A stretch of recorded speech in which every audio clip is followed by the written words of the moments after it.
bw'olingirira olunaku olwaleero lwe tulimu n'eiwanga lyetuwangalira mu ssaawa eno waba n'abaana bo mu bamaama basatu mu bamaama bana mu bamaama babiri ate wandiba n'abaana bo mu maama mulala ayi obwenkanya wagati w'abaana abo kyabanga nsonga nkulu ino Allah alina akugemera ku ino obwenkanya obwenkomeredde ku saidi y'abamaama Allah yabwogeraku yakanda oyinza oba n'abakyala babiri basatu aye nga mu ngeri gyoyinza okubendamu nga tesoboka ng'ogwamuko olubege ng'olina gw'osinzaako ku wundi olwa factors A oba B. Aye Allah yakoba nti ekyo kya mu mwoyo aye mutabitirizanga mutabitirizanga kwegamba tutalaganga ino mutabitiriza so naleka kwenda kutambulira mu layini eyo nalingira layini ey'abaana nga nenda osimbulira mu hadith ya Nu'man bin Bashir sahabi wa Nabi sallallahu alayhi wasallam nga bamweta Nu'man nga era tawe bali bamweta Bashir oyo kabiri yali mutani wa Saad yalina abakyala abaswika kwatya kumulala yazaala abaana be bwazaala abaana bakula of course abaana bo bakula abaana baife baba ne services dandawulo eri ife ekiri ababazaala bwe bamala okutuwa services edo twena tubalingirira mu ekyo twabeebalizaako Allah jalla waala lw'okubatuwa era twamusiima ate kabiri twayenda ino okugira ku guidance y'owekitiibwa Muhammad sallallahu alayhi wasallam kubanga Allah mulungi ajja yakuwa obuwangazi yaida wakula watuuka mu myaka egy'obukulu era watuuka okufuna eizaire omwami bwe yamala okuwasa yazaala abaana be mu baana be n'omwali Bashir n'omwali Nu'man Nu'man nkobye ndi yali mutani wani wa Bashir Nu'man yawasa omukyala we nga bamweta Amra binti Rawaha Amra binti Rawaha ni mama wa Nu'man Amra ni muka Bashiri buti Nu'man yaba mulungi eri Bashiri paka Bashiri yakoba mwana wange aba ino bize kamufunire yoku omubezi amuweereza omulenzi amuweereza Nu'man yaida yawaira ku mama we yakati mama ochid ngali kwaira Amra baba antaire ku level yindi ona ati akwati amfunire yoku house boy abenga ankolera ku kuki emirimu mu Buwarabu nkola yaira eyokuba ni bakadama yaira ino kyavaira era bantu balangira balukungu abatenda ino okola mirimo abenda okuba n'ababaweereza era n'ekimu ku byabaviirako okugulanga ba slaves batume nga bwe benda badaaze nga bwe benda era kyobona paka olwaleero bakalemereirwa okuba n'omwoyo omulungi kuba maids batono ino maka matono ino agalina ediini agalina ekisa ku mukozi aye abasinga bona embeera yaabwe yakunigiriza tikyatandise ido kyatandika ira era mu bintu nabbi byataako ine isira sallallahu alayhi wasallam n'okusomesa omukozi akozesebwa atya era embeera okuba ng'etereera ku saidi y'abakozi nga nabbi atairewo ine isira mu kusomesa kubanga nabbi yena yalina house boy nga bamweta Anas bin Malik omukozi wa nabbi kubanga nabbi bwasenguka okuva e Makka okwida e Madina bwe yatuuka e Madina abantu bamusanukira ino buli omu yamuwa kyalina kyo waabayo omukyala mulala nga yazira maali aye alina baana be nga mu baana be mulimu omulenzi bamweta Anas yakuba ati nja kuwa kinabbi n'okuwuna yagema ku Anas nga muvubuka mwana muto yaidana yeri nabbi sallallahu alaihi wasallam yamukuba nti ya rasulallah mubaka wa katonda ndese Anas yakhdumuka ndese Anas ono akuweereze nzira kyeninza kukuwa nabbi yaikiriza sallallahu alaihi wasallam yabani Anas eibanga lyona paka nabiro yafa yalekawo Anas nga akali muki akali malamu ai Anas bo yali awo yakubya nabbi kino ndi kuside yindi buti nandire mu line Anas yakuba ntibonanga kumukozesa boss oba master alifanana Muhammad sallallahu alaihi wasallam kubanga yantumanga emirimu ayenga bwegunema angemerako baberana bwendwayo jantumye kuba idukira yali mwana nganonya kumunjira ate tibyakunonya ko kubankoko yamala yabuza ati Anas werabire na werabire either nalumuka nakola kyankobye oba nakoba nti mbere ndi kuira ayenga mbere monjira ndi kuzana yamwenda ino era nabbi sallallahu alaihi wasallam mu bantu be yatakwe duwa entongole yali omulenzi oyo Anas sahabi radiyallahu anhu yamusabira ino yamukoba Allah amuwa obuwangazi atamuwe neizayire ly'abaana bangi bamuweereze era bw'osoma history w'Obusiraamu bakoba nti Anas ne yasinga kuzaala baana mu basahaba ba nabbi sallallahu alaihi wasallam ate ne yasinga okuwangaala mu basahaba ba nabbi kuba yafa n'emyaka 12 radiyallahu anhu ndize mu line y'olwaleero nenda kwebaza Allah jalla wa ala olw'obulamu n'obuwangazi era twamusaba mu butongole okusiima ow'ekitiibwa Muhammad sallallahu alaihi wasallam okwenkanya mu baana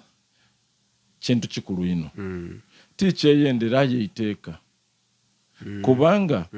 Nu'man bw'amala okwira yawayira mamiwe yamukoba ati baba mpaire omukozi mama we yamukoba ati bete kinsanuisa kuba muli kubangi lwaki awamu iwe wenka bakiika enkoto muli bangi ku ng'omukyala omusiraamu ate omukyala alina ebirowoozo ebyekikulu yategeera ekiyinza okuva mu Bashiri okusingolinga out Nu'man yenka n'amuwa omukozi yankwati munatusooka kubuuza ku nabbi tikiri kunkola bulungi aye gy'obuuze ku nabbi sallallahu alaihi wasallam kyanakuwa amagezi oidonkobere Amra tali kutuma Mukabashiri tali kutuma Nu'man omutabane ali kutuma iba mwene aje yeyo omubaka akoba ati muna Nu'man yakobye omuwaire omukozi aye nga tukali kukimala ino gy'obuuze ku nabbi kyokoze naawo kufuna bulungi yes Bashiri yena munkole entuufu yajeri nabbi sallallahu alaihi wasallam yakoba ati mutabani wange mbaire kuku n'ekyendawulo kyenkoze eki kyemukoleire aye ate bwe mpayire ku mama we akobya ati aye tikimusanuisa paka nga otuwaire mukuki kumagezi mmona musajja mukulu tukoze bulungi mbwawo nsobizaawo mbwawo alikumala kaya mwene yesalira mbwawo eriyo kyenkozaawo ekibi nabbi sallallahu alaihi wasallam yamulingirira yamukoba ati muna Bashir afaalta hadha biwaladika kullihim ekyo okikoze ku baana bo boona abali mu size eyo ya Bashir ya Nu'man oba okikoze koyo yenka sadako ati Nu'man yona nti Nu'man yanti kubanga yali gisamu abo ekyo mwana wa Amra n'omugole ekyokubiri amba kumpino nga wena bwede by'abaana nabyango ati munabbe yamuwa principle eri clear ko nabbi yali talwisa ittaqullaha wa'dilu fi auladikum mutye Allah ate mube benkanya mu baana baimwe wazira kyamaani nno kyali nakyo kimwawula kuki kubaine Bashiri yawulirisa yakoba ati buti njakola ntya ole amurako byendide nkubuuzeeko nabbi yakoba ati ntinkukobeire eitha bona obujabawa obono ojamutoolako era nabbi yawunzika yamukoba nti nze tidulira ekyo kubanga nze Muhammad sallallahu alaihi wasallam la ashhadu ala jawrin tiwa budulizi kubukyamu era bw'owulira ng'oyenda ino obudulizi ku nsenga eyo ashhadu ala dhalika ghairi funayo owundi ajodulira aye tinze muna olikubona oyo ni nabbi sallallahu alaihi wasallam aye ng'ate Bashiri kye yakola kyali kituufu kyali kirungi kuba alikuwa mwana we service aye nabbi ali kiroba lwaki tibwenkanya n'ebizibu ebijja okukivaamu bingi ino okusinga service eno gyali kubona ey'okungulu ono gyajja okuwaaki omwana we bale bayine bona bwekinaabaniiza ebijja okuvaamu tibirungi era bijja kuba bizibu binene nenza okuteolayo topic eno today in relation ni timing ey'okuyizaayo abaana ku masomero musaawa efaanana oti neeno ife tuli basaada abalina abaana ab'endawulo bekiri era abali mu masomero bona alhamdulillah kyokka esaawa ejja yatuuka wabona nga ndowooza bano bandisinze kubale ekyo nabbi ne kye yalobera bw'oba ni principle yo ng'abaana abo shopping abali mu bisulo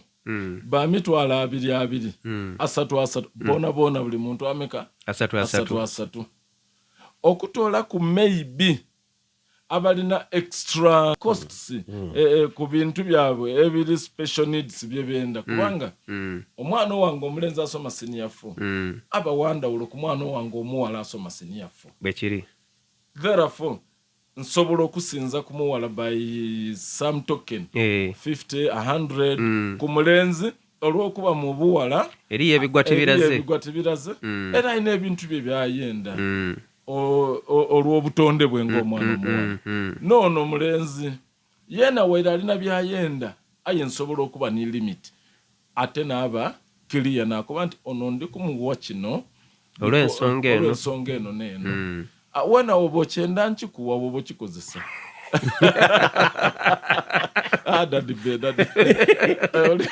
aganika bwamakono era yena yakola kiyamanategeera aye embeera ey'okusosola mu baana mu fees mu shopping mu kubayizaayo ku masomero yabulabe ina Bakari yabulabe ino osobola okugikola nga baba ng'oli kulowooza nti olina ekyendawulo ky'oli kulaga ku sayidi eno kuba ono mwana wa mugole oba mwana wa mwisemena oba omwende oba mwiseigaga oba omwende aye sebo obwende bwa maama ezirawo obukolera ku baana kubanga maama musaayi gundi bwekiri guno n'ogugwo aje gukugaita kugule ogaita ogugwo kugwa maama mwafuna ono bwekiri aye ni principle guno gwa baba era kyova obona nti omwana aba waki wa baba wairenga debate nene ku bantu abenda okuba nti omwana aba wani wa mama of course through pain through what oyinza omuwa mama aye mu bulabirizi ne mu kuyunga omusaayi abawani aba wa baba mu idiini gye tusoma kubanga erambana ni idiini ebatera kutoola ku basaada olukulira mu idiini gye tukola ki tusoma so nenza okutuusa amaloboozi eri abatuwuliriza ku NBS mu programu yaife ey'obusiraamu kumana ey'eidiini mbakobe ndi tuli mu ssaawa yakwizaayo baana aye bana bazaire banange tube beegendereza nabbi yatukoba nti ittaqullaha mutye Allah wa'dilu baina awladikum mwagayaze eki abaana bayimu neje olugero lwakambwe ejaga n'emiguto kubanga osobola okuba n'abaana bo omwana mama fulani yada yakwata dadi uniform yampoireko ni busa uniform alkolira chokange neriya yede nakuba dadi uniform wagule peya ibiri ayo oloka abuka noka era bwo bolikuba izayo kuisomero bona wabata mmotoka ayenga mbutufa ka uniform koleka siwuseka kutuike ayo nali kusamba mpyaka neyindi eri mu sanduku ali kujja naye enyike eyo mu buto mwana tasobola kwerwanako ayo wallahi bwakula temuva ku mwoyo ife twazaliwa abasaada baba mama bangi bye twabonanga bitukosa mu buto na lwalero tubidde aye Allah yatuyamba twaba neidini tubizikiza lwa idini twajja mu maiso kubanga tigwali musango gw'abaganda baife bano oba oli awo bunafu bw'abazeeyi by pressure y'abaani mama so nabbi yamukoba nti inni la ashhadu ala jawr nze tidulira bukumpania tidulira buli azamaanyi ja ofuna akudulira kwekyo bashiri yera amra yakawati musajja mukulu alobye